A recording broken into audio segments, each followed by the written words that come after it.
सुनो जरा, इसमें सबसे पहले हम लोग पढ़ेंगे वैद्युत सेल के बारे में, ठीक है। ये जो चैप्टर की स्टार्टिंग होती है वो वैद्युत सेल के बारे में, क्योंकि ये जो चैप्टर है इसमें हम सबसे ज़्यादा पढ़ने वाले हैं कि वैद्युत सेल क्या है, सेल से रिलेटेड बैटरी बनती है और वैद्युत सेलों का संयोजन भी पढ़ना है, और सेलों से संबंधित ही पूरा चैप्टर है, मतलब स्टार्टिंग हम लोग सेल से कर सकते हैं। तो जो चैप्टर नंबर 6 है वो किरचॉफ के नियम तथा वैद्युत परिपथ है, और इसकी पहली हेडलाइन ही है वैद्युत सेल। इसकी जो पहली हेडलाइन है वो है वैद्युत सेल।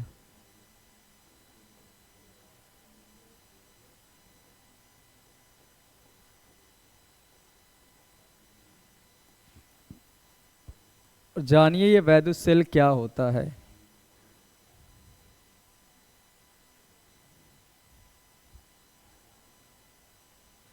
सुनो, क्या आपने सेल को देखा है? देखो, एक शुष्क सेल होते हैं और एक थोड़े से वो जो गीले टाइप वाले होते हैं ना, तो वो भी सेल होते हैं, मतलब उनमें लिक्विड भरा होता है, एक में सूखा मसाला टाइप का भरा होता है।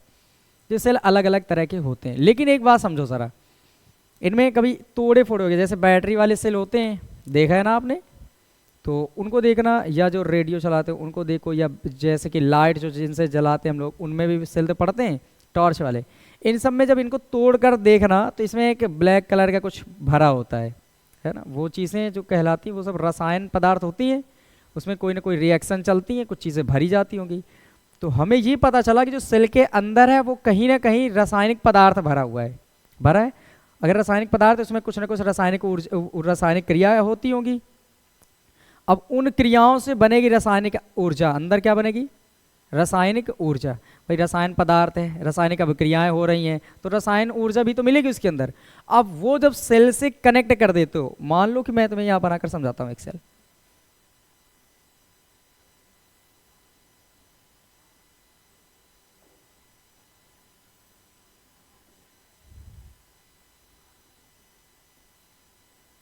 इधर एक ये इस टाइप का बना होता है, और यहीं पर अगर इधर देखें तो इस टाइप का बना होता है। यही तो सेल की एक कंडीशन होती है, ऐसा ही बना होता है। और यहाँ पर वो ना लिखी ना ब्रांड नेम, वरना फिर स्पॉन्सरशिप मिल सकती है मुझे, तो मैं कुछ एवरीडे लिख देता हूँ। पता चले ब्रांड नेम और मेरी वजह से प्रमोशन होने लगे तो गलत बात है ना, तो मैं केवल यहाँ लिखता हूँ एवरीडे। ये करके एक सेल है, मान लो मेरा ब्रांड है ये नया। इसमें इधर देखना है खाली कलर का खाली होता है, और इधर एक उभरा हुआ भाग होता है। सेल में यही दो कंडीशन देखी ना आपने, और इसके अंदर जो चीज़ें भरी वो रसायन पदार्थ भरा होता है। जहाँ रसायन पदार्थ होगा वहाँ रासायनिक अभिक्रियाएं होंगी, जहाँ रासायनिक अभिक्रियाएं होंगी कहीं ना कहीं एनर्जी होगी। तो यहाँ पर होती है रासायनिक ऊर्जा। कौन सी ऊर्जा होती बोलो? रासायनिक ऊर्जा। और जैसे ही हम इससे एक तार को कनेक्ट करते हैं, मानो इधर से और इधर ले गए और इधर से इधर ले गए, अब मान लो यहाँ पर आपने एक बल्ब लगा दिया। समझदार बच्चे बल्ब लगा लेंगे और कुछ जलाएंगे इसमें।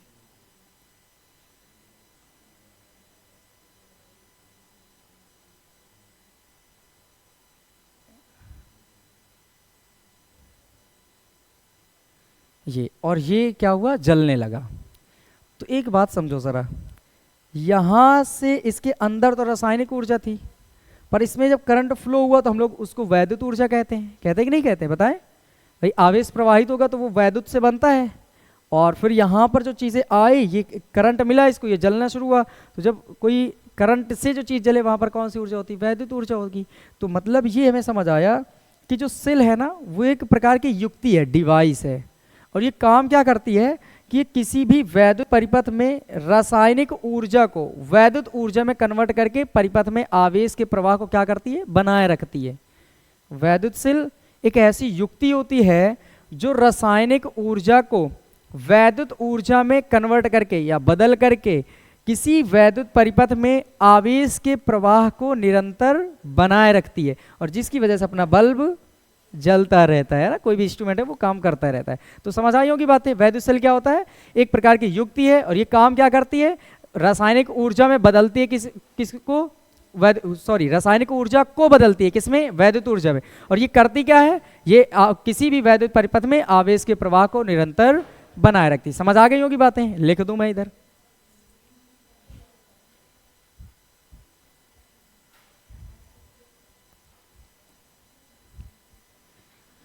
लिखते हैं, यह एक ऐसी युक्ति होती है,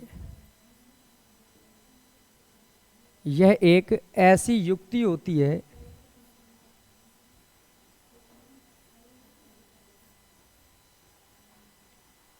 होती है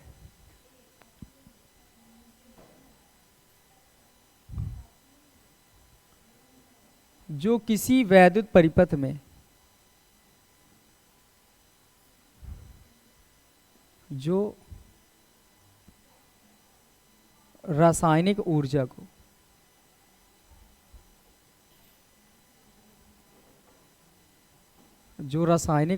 को वैद्युत ऊर्जा में बदलकर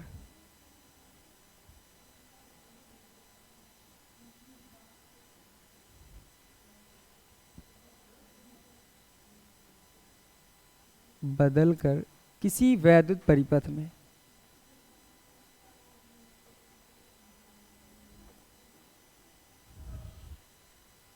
परिपथ में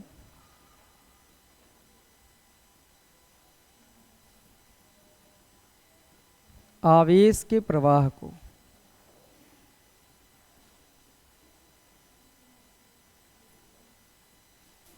निरंतर बनाए रखती है।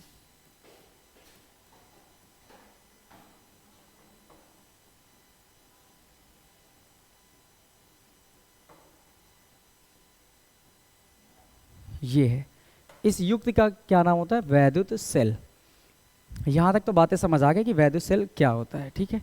इसमें अब हमें कुछ और भी नहीं पढ़ना है, बस वैद्युत सेल हम जान गए कि क्या है, तो ये ठीक है। अब यहीं के इसी के बाद से कभी आपने घरों में एक बार ध्यान से देखा होगा, बैटरी सुना है, बैटरी नाम, पर इसके बारे में सोचा कि ये बैटरी बनी किससे होगी? जानते हैं? नहीं जानते। मैं एक बैटरी की शेप लेता हूँ और फिर मैं उसमें कुछ बातें ऐसी जो मैं आपको बता रहा हूँ।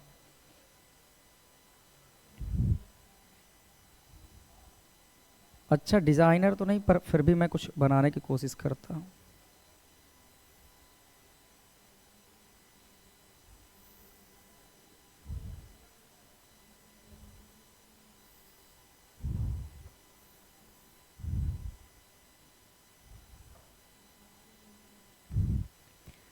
यहाँ पर ध्यान से देखना, अपने अपने सभी लोग घरों में जिसके यहाँ है वो आप देखना, यहाँ पर कुछ ऐसा करके एक डिज़ाइन बनी होती है।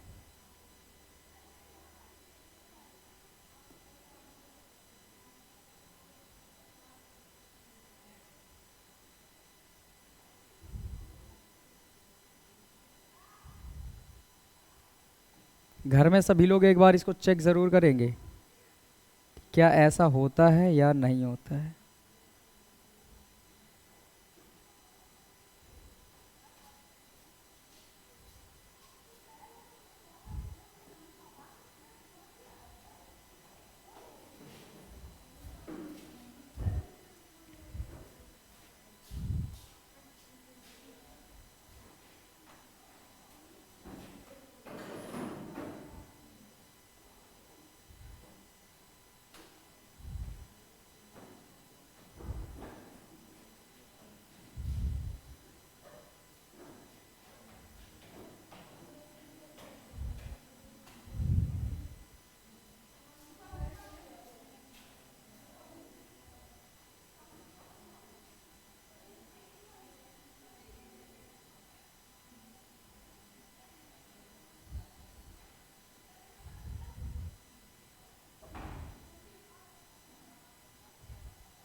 क्या इस डिज़ाइन की कुछ चीज़ें देखी हैं?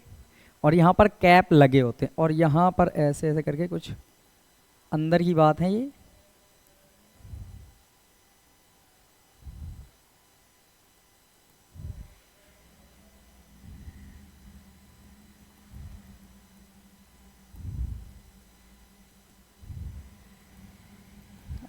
ये केवल मैं आभासी चित्र बना रहा हूँ, केवल बस आभास कर लेना, ठीक है। मैं कोई बड़ा डिज़ाइनर नहीं हूँ, बस केवल मैं ये समझाने वाला हूँ। ऐसा लग रहा होगा कि ये बॉक्स है टाइप का, कुछ है ना, बॉक्स टाइप का, और इसके अंदर ये कुछ नलकी टाइप की कुछ चीज़ें पड़ी हैं। ये जो चीज़ें होती हैं ना, यही होती हैं तुम्हारे पास सेल। ये पहला सेल, ये दूसरा, ये तीसरा और ये चौथा, और किसी किसी में 5 6 7 जितने हो जाते हो, ये सब हैं सेल। ये क्या है बताएं? सेल। और ये पता नीचे से जुड़ी होती है, देखो सभी में लिक्विड पहुंच जाता है ना, नीचे देखे होंगे जुड़े होंगे। और ये कनेक्शन ऐसे दिया जाता है कि एक तरफ ये जब लिक्विड बनता है तो एक तरफ एनोड बन जाता है और एक तरफ बन जाता है कैथोड। तो जो एनोड होता है वो पॉजिटिव सिरा बना देता है और जो कैथोड होता है वो कौन सा बना देता है? Negative charge. तो यहाँ से ये क्या होता है, ये मिक्स होता है, पूरे अंदर लिक्विड भरा होता है, और ये जब जैसे ही इनको हम जोड़ते हैं किसी अन्य तारों से, यहाँ किसी चीज़ से भी जोड़ देते हैं, वो चीज़ काम करना क्या हो जाती है? शुरू हो जाती। तो ये जो चीज़ें हैं ना, अगर इनमें से हटा देते हैं इन तीनों को, तो क्या हो जाती है? अपनी बैटरी बहुत डेड बताने लगती है। तुमने देखा होगा, कहते हैं मान लो बैटरी तुम्हारी आपकी खराब हो रही, 5 साल हो गए बैटरी खराब हो रही, तो बताएंगे कि ये वाले सेल तो आपके काम ही नहीं कर रहे हैं, ये बता देंगे कि ये वाले तो खराब हो चुके हैं। मतलब ये हुआ कि बैटरी कमज़ोर होने का मतलब ये चीज़ें कम हो रही हैं, कमज़ोर हो रही हैं, और ये चीज़ें हैं सेल। तो एक बात समझो जरा, कई सेल जोड़ देते हैं तो क्या बन के तैयार हो जा रही? बैटरी। कई सेल जब जोड़ दे रहे हैं तो क्या बन जाती है? बैटरी। तो कहीं ऐसा नहीं कि बैटरी के संयोग, सेलों के संयोग का ही नाम होता हो बैटरी, है ना? सेलों के संयोग मतलब कई सेल जोड़ दिए जाए तो क्या बन के तैयार हो जाती है? बैटरी।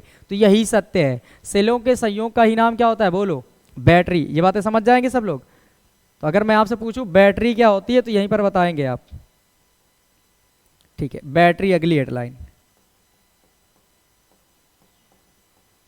अगर आपसे कोई पूछता है बैटरी के बारे में बताइए तो आप बताएंगे सेलों के संयोग को, सेलों के संयोग को ही बैटरी कहते हैं।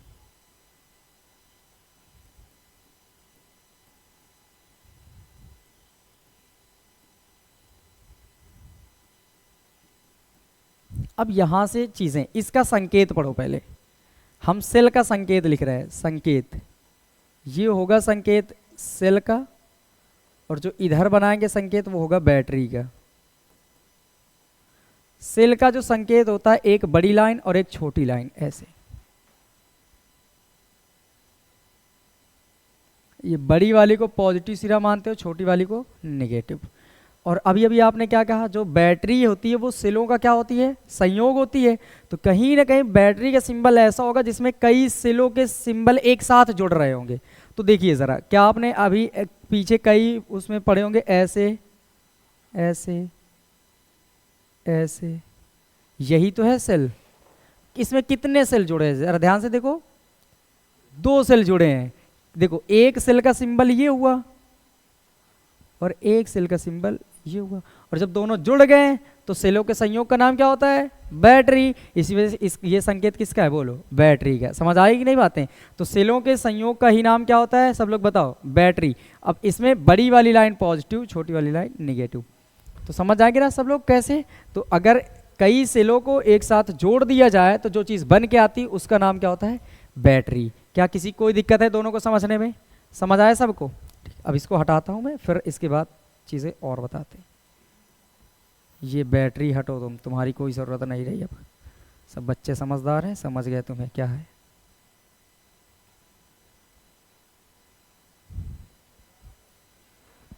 ठीक है, अब हम लोग पढ़ते हैं टर्मिनल विभवांतर। अगली हेडलाइन है टर्मिनल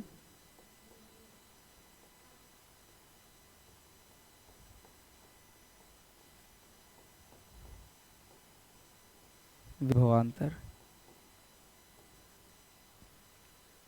टर्मिनल विभवांतर क्या होता है? देखो, ये एक पॉजिटिव और एक ये नेगेटिव, यहाँ पर और यहाँ इनके सिरों का जो विभवांतर है वही होता है टर्मिनल विभवांतर। पर ये टर्मिनल विभवांतर होता क्या है, ये बात समझना। टर्मिनल विभवांतर वो होता है कि देखो, कोई एक आवेश है, ठीक है, कोई आवेश है, कोई भी आवेश है। अब बैटरी क्या करेगी? आवेश को प्रवाहित करेगी, आवेश को प्रवाहित करेगी।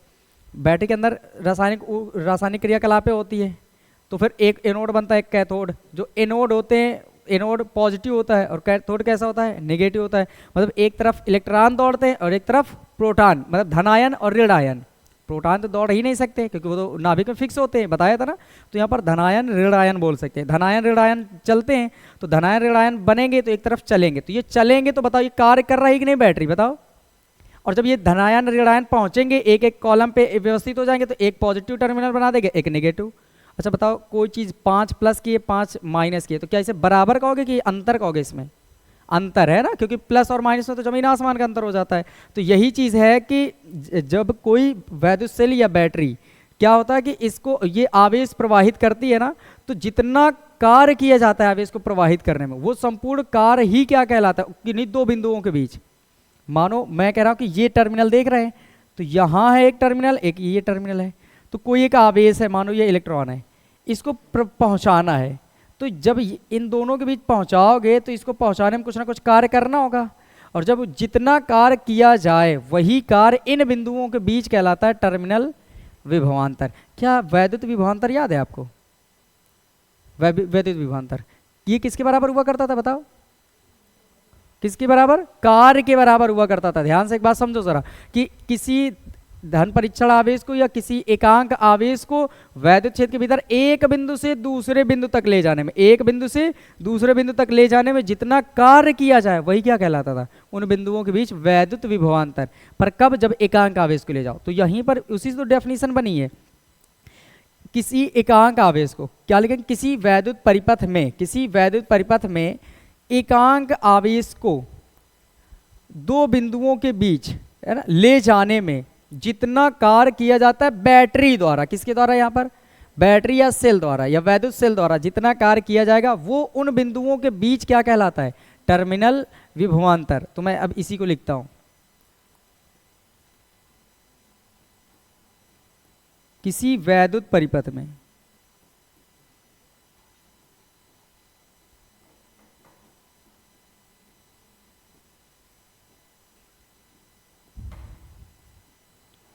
वैद्युत सेल द्वारा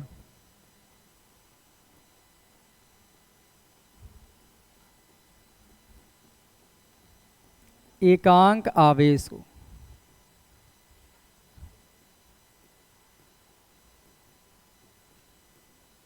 किन्हीं दो बिंदुओं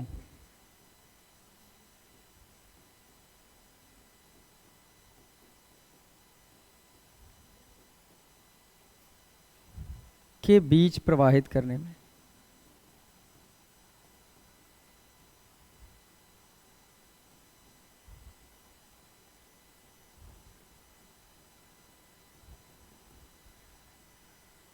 किए गए कार्य को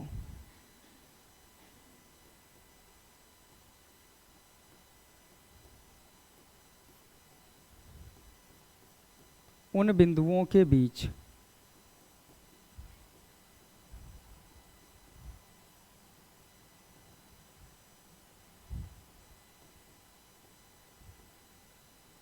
टर्मिनल विभवांतर कहते हैं।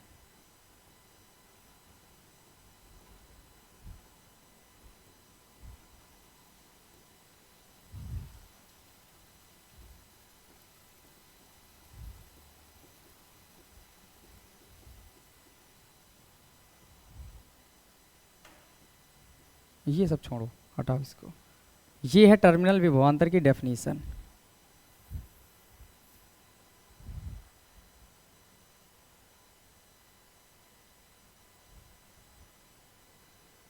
सुनो सर, ये सब तो जानते हो ना, वी से डिनोट करते हैं भाई, विभवांतर तो वी से डिनोट करते हैं, ये लिखने की तो जरूरत है नहीं अपने आप को।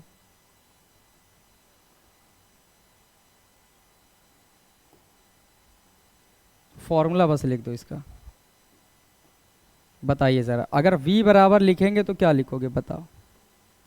v बराबर क्या लिखोगे? देखो जरा ध्यान से पढ़ो। वैद्युत परिपथ में वैद्युत सेल द्वारा एकांक आवेश को, एकांक आवेश है तो आवेश कहाँ आएगा बोलो? नीचे आ जाएगा, तो यहाँ पर आ जाएगा q, और प्रवाहित करने में किए गए कार्य तो को कार्य कहाँ आ जाएगा? w ऊपर।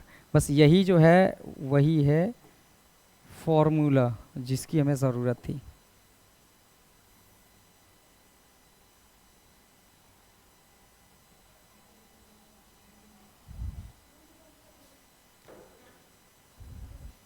ठीक, ये बन जाएगा फॉर्मूला। जा,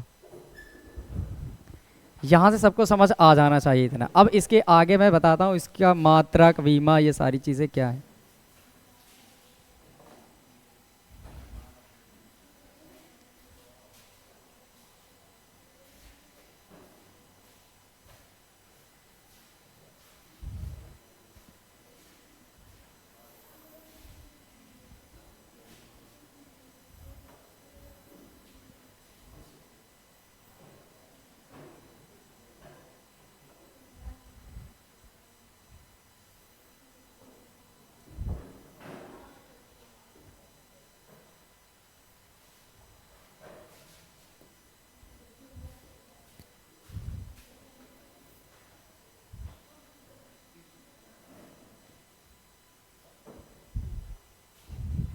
सुनो ज़रा, अब इसके मात्रक और वीमा के बारे में जानते हैं हम लोग। अगर बात करते हैं मात्रक की,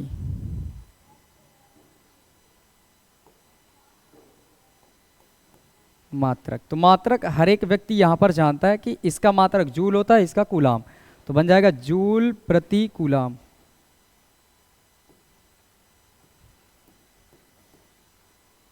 जूल प्रति कूलाम, या इसी को वोल्ट के नाम से जानते हैं, वोल्ट। मैं लिख देता हूँ, समझ जाएंगे, ये वोल्ट है, जूल प्रति कूलाम या फिर वोल्ट होता है। बात करते हैं अगर वीमा की,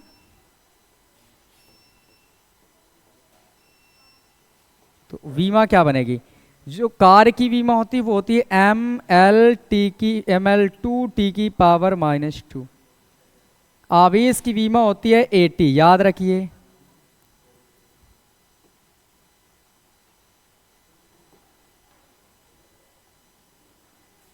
कार की ml2t⁻² और इसकी होती है AT।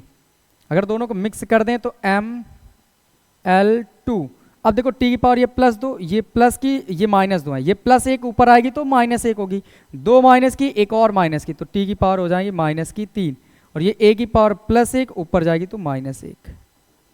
ये है इसकी वीमा।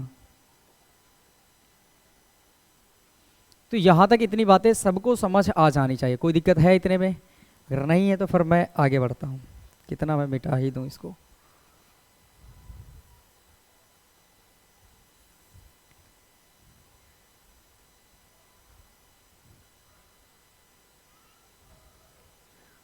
अगली हेडलाइन, जो अपने पास अगली हेडलाइन आएगी वो आएगी विद्युत वाहक बल, सेल का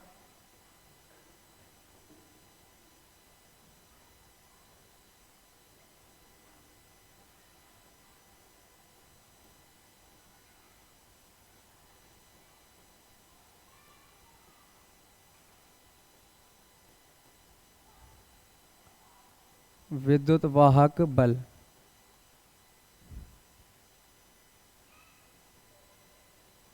अब इसके बारे में जानिए ज़रा। विद्युत वाहक बल में कुछ अंतर है नहीं। हम लोग विद्युत वाहक बल को ई से डिनोट करते हैं, पर ये भी सेम बातें हैं। ये क्या होता है? फ़ोन आ रहा है क्या? फ़ोन ला मुझे, ला।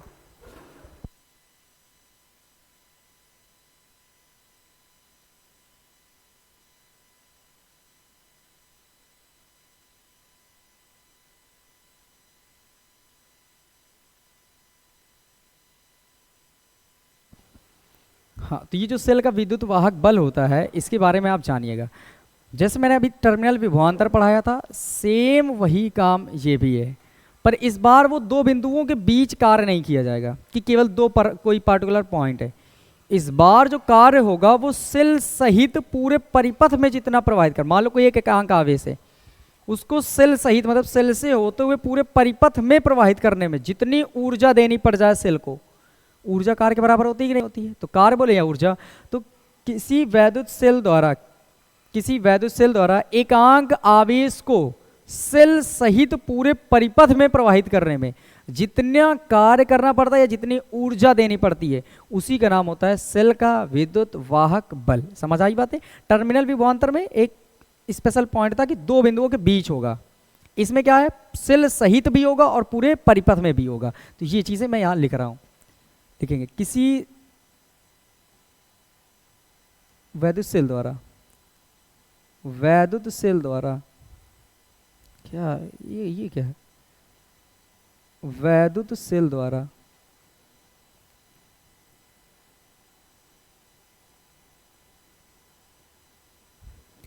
एकांक आवेश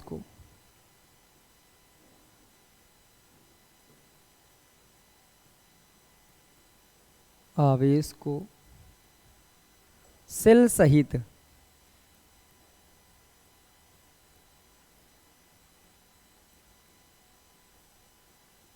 पूरे परिपथ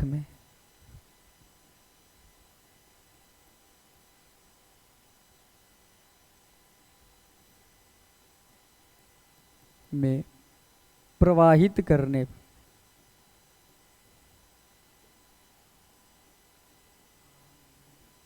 में दी गई ऊर्जा ऊर्जा या किया गया कार्य को सेल का विद्युत वाहक बल कहते हैं।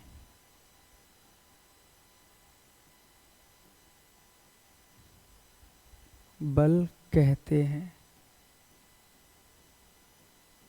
इतना सा अंतर है उस डेफिनेशन में, इसमें कुछ खास अंतर भी नहीं है और कुछ बड़ा अंतर भी नहीं है, और आसानी से याद हो सकता है अगर वो याद हो जाएगी तो।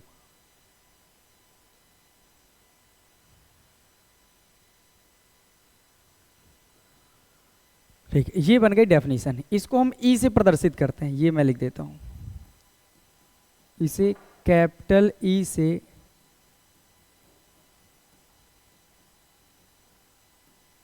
प्रदर्शित करते हैं।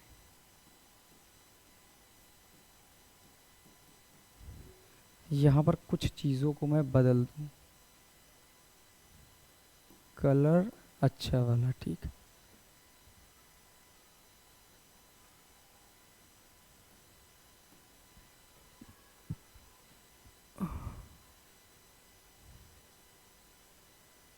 पूरे परिपथ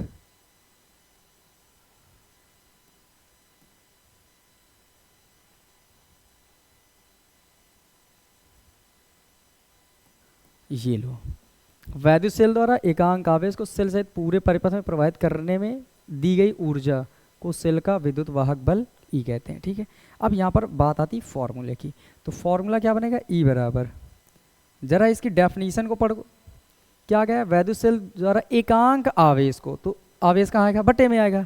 ये बड़ी आसान है लैंग्वेज, क्यू आ गया नीचे, और सेल को पूरे परिपथ में प्रवाहित करने में दी गई ऊर्जा, ये क्या लिखा है, किया गया कार्य, मतलब ऊर्जा ही क्या होती, कार्य, तो यहां पर लिख सकते हो W। अब ये जो चीज बन के आती है इसी का नाम होता है सेल का विद्युत वाहक बल।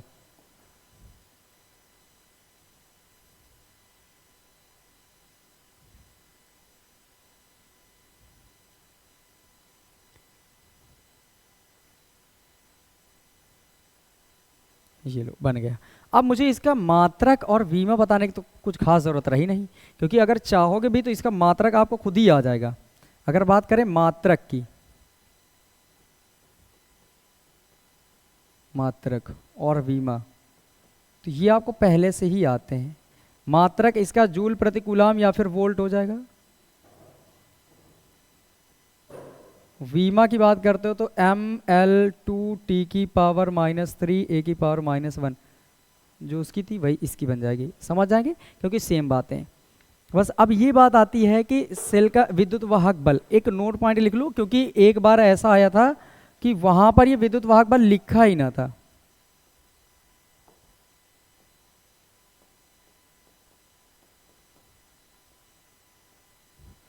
उसमें आया था सेल के वो EMF ऑफ सेल क्या होता है, क्वेश्चन था EMF ऑफ सेल क्या है, या क्या लिखा था सेल के EMF से आप क्या समझते हैं। तो EMF का फुल फॉर्म समझ लीजिए जरा, EMF ऑफ सेल, ये वाले सेल की स्पेलिंग यही होती है ना, ठीक है। अब पता चले मैं बेचने वाली ही लिख डालूं, है ना। सुनिए जरा, ई का मतलब होता है इलेक्ट्रो, एम फॉर होता है मोटिव, एफ फॉर होता है फोर्स ऑफ सेल। क्या समझे, इलेक्ट्रो मतलब वैद्युत या विद्युत, मोटिव मीन्स ले जाने वाला, ले जाना, मोटिव है ना, तो वाहक, वाहक मीन्स ले जाना, फोर्स बल, तो ये EMF सेल इसका ही नाम है, सेल का विद्युत वाहक बल, इसी को हम कहते हैं सेल का विद्युत वाहक बल। यही है सेल का विद्युत वाहक बल। क्या कोई दिक्कत होगी अब इसमें समझने में, अगर आता है कि ईएमएफ ऑफ सेल, मतलब वो पूछना चाह रहे हैं सेल का विद्युत वाहक बल क्या है, तो आप तुरंत यही डेफिनेशन लिख देंगे, वो सही माना जाएगा। अब बात करते हैं हम लोग सेल के। अच्छा एक बात ज़रा बताओ मुझे, मैंने अभी कहा सेल कई तरह के होते होंगे, वैसे शुष्क सेल भी होते हैं, गीले वाले भी होते हैं, पर इनमें एक चीज़ कॉमन सी है, हर एक चीज़ में कुछ ना कुछ भरा होगा अंदर, और अगर हर एक चीज़ में कुछ ना कुछ भरा है तो इसके अंदर कुछ ना कुछ रेजिस्टेंस भी होगा, है ना, क्योंकि दुनिया में कोई भी चीज़ आदर्श तो है ही नहीं कि उसमें कुछ ना कुछ गंदगी ना हो, है, वो कम है या ज़्यादा है वो अलग बात है। तो बताओ सेल के अंदर भी कहीं ना कहीं प्रतिरोध होगा, जैसा मैं सोच पा रहा हूँ, और प्रतिरोध होगा तो वो अंदर है तो इसका नाम आंतरिक प्रतिरोध बन सकता है ना। तो अगली हेडलाइन ही यही होगी, सेल का आंतरिक प्रतिरोध। एक कॉन्सेप्ट बना लो कि मुझे क्या क्या समझना है, वही वही बनते चले जाएंगे। सेल का आंतरिक प्रतिरोध,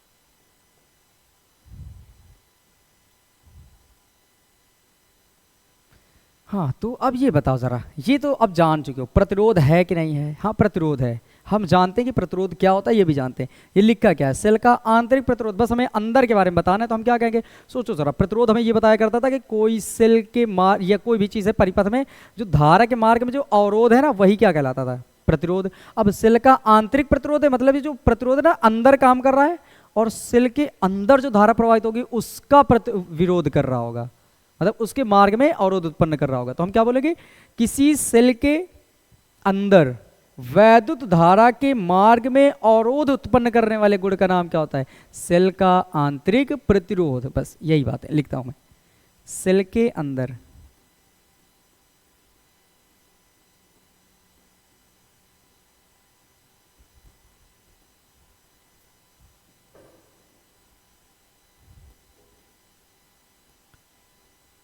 वैद्युत धारा के मार्ग में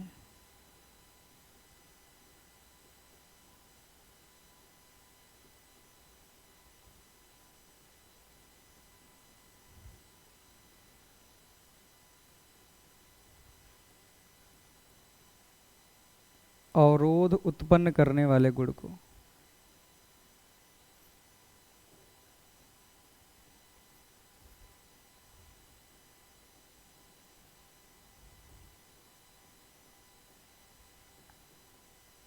सेल का आंतरिक प्रतिरोध कहते हैं।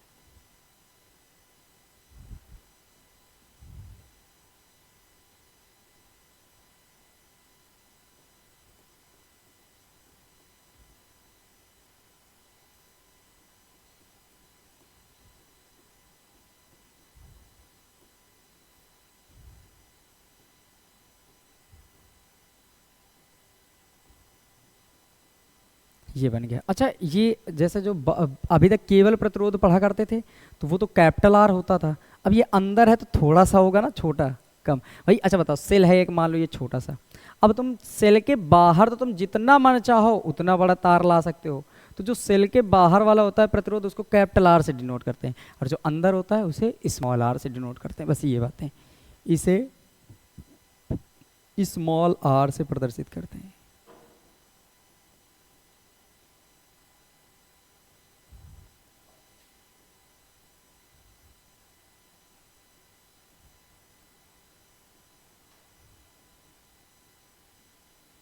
ये बन के तैयार हो गया यहाँ तक चीज़ें। अब मुझे बताओ, इतने में किसी को कोई दिक्कत है तो मुझे बताइए ज़रा, जितना मैंने अभी तक ये पढ़ाया। सबसे पहले हम लोगों ने पढ़ लिया सेल क्या होता है, तो सेल एक बार रिवाइज कर लो यहाँ तक, जल्दी से बताओ सेल क्या होता है।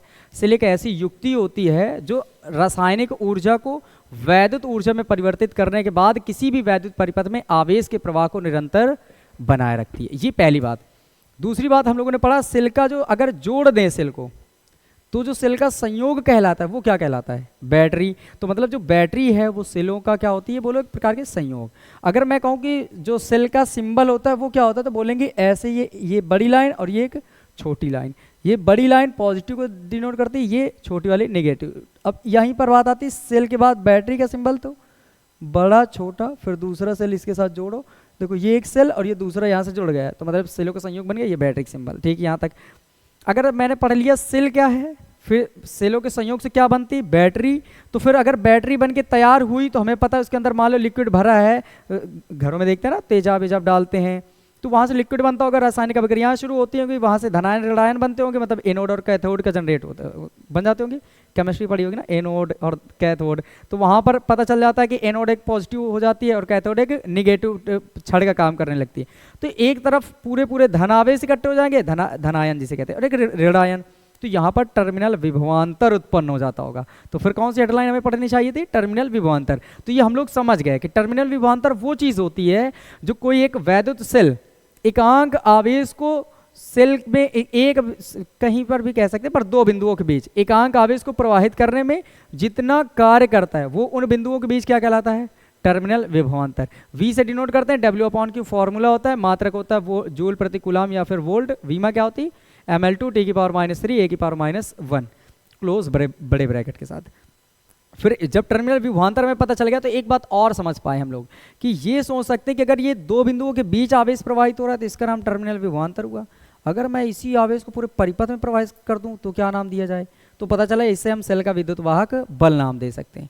तो फिर हम लोगों ने क्या पढ़ लिया, सेल का विद्युत वाहक बल। अब सेल का विद्युत वाहक बल क्या होता है, किसी सेल द्वारा एकांक आवेश को सेल सहित पूरे परिपथ में प्रवाहित करने में जितनी ऊर्जा दी जाए या जितना कार्य करे वो क्या कहलाता है, सेल का विद्युत वाहक बल। किससे डिनोट करेंगे, कैपिटल लेटर में ई से। फॉर्मूला क्या बनेगा, E = W/Q और मात्रक वीमा सेम इसकी। फिर इसके बाद हम लोगों ने क्या पढ़ लिया, अगर सेल है ये सारे काम कर रहा है इसका मतलब कहीं ना कहीं इसमें प्रतिरोध होना चाहिए, और जो सेल के अंदर होगा प्रतिरोध उसका नाम क्या देंगे, सेल का आंतरिक प्रतिरोध। बस हम लोगों ने पढ़ लिया सेल का आंतरिक प्रतिरोध क्या होता है, जो सेल के अंदर वैद्युत धारा के मार्ग में अवरोध उत्पन्न करे वो क्या कहलाता है, सेल का आंतरिक प्रतिरोध। किससे डिनोट करेंगे, स्मॉल लेटर में R। मैं ऐसा उम्मीद करता हूँ कि आज की जितनी मैंने चीज़ें पढ़ाई ये हर एक चीज़ आपके दिमाग में फिट हो गई होगी। ज़माना ChatGPT का है, पढ़ाने लिखाने से कुछ नहीं होता, दिमाग में सेट करें वो चीज़ें सही है, क्योंकि हर एक व्यक्ति पढ़ना जानता है। इस दौर पे मेरी आदत ये है कि मैं चाहता हूँ कि यहीं पढ़ो, यहीं दिमाग में पूरा फिट हो जाए, कि कल घर में ऐसे देखो ना तो तुम्हें लगे कि ये मैंने पढ़ा था बहुत पहले जो मुझे याद है। इस तरीके से मेरे पढ़ाने की आदत। और हाँ, अगर यूट्यूब वाले पे देख रहे हैं तो मुझे कृपया चैनल को सब्सक्राइब कर लीजिए, लाइक कमेंट और शेयर ज़रूर करते रहिएगा, अपने टॉपिक बताते रहिए, जो कठिन है कमेंट करिए, वो हर एक टॉपिक के बारे में आपको वीडियो क्लासेस मिल जाएंगी। ये ऑफलाइन क्लासेस चलती हैं, उनका सारा मटेरियल आपको ऑनलाइन प्रोवाइड किया जा रहा है, तो बेहतर तरीके से आप पढ़ते रहिए, अच्छे मार्क्स लाने के लिए ज़्यादा मेहनत करिए। कोई ऐसी चीज़ जो बड़ी कठिनाई से मिलती है वो बड़ी दूर तक ले जाती है आपको, जैसा कि सफलता नाम सुना होगा, कठिन है बशर्ते बड़ी दूर तक ले जाती जब मिलेगी, इसके लिए कठिन परिश्रम भी करने की ज़रूरत है। थैंक यू सो मच, फिर मिलते हैं एक नेक्स्ट वीडियो के साथ, तब तक आप इसे तैयार कर लीजिए।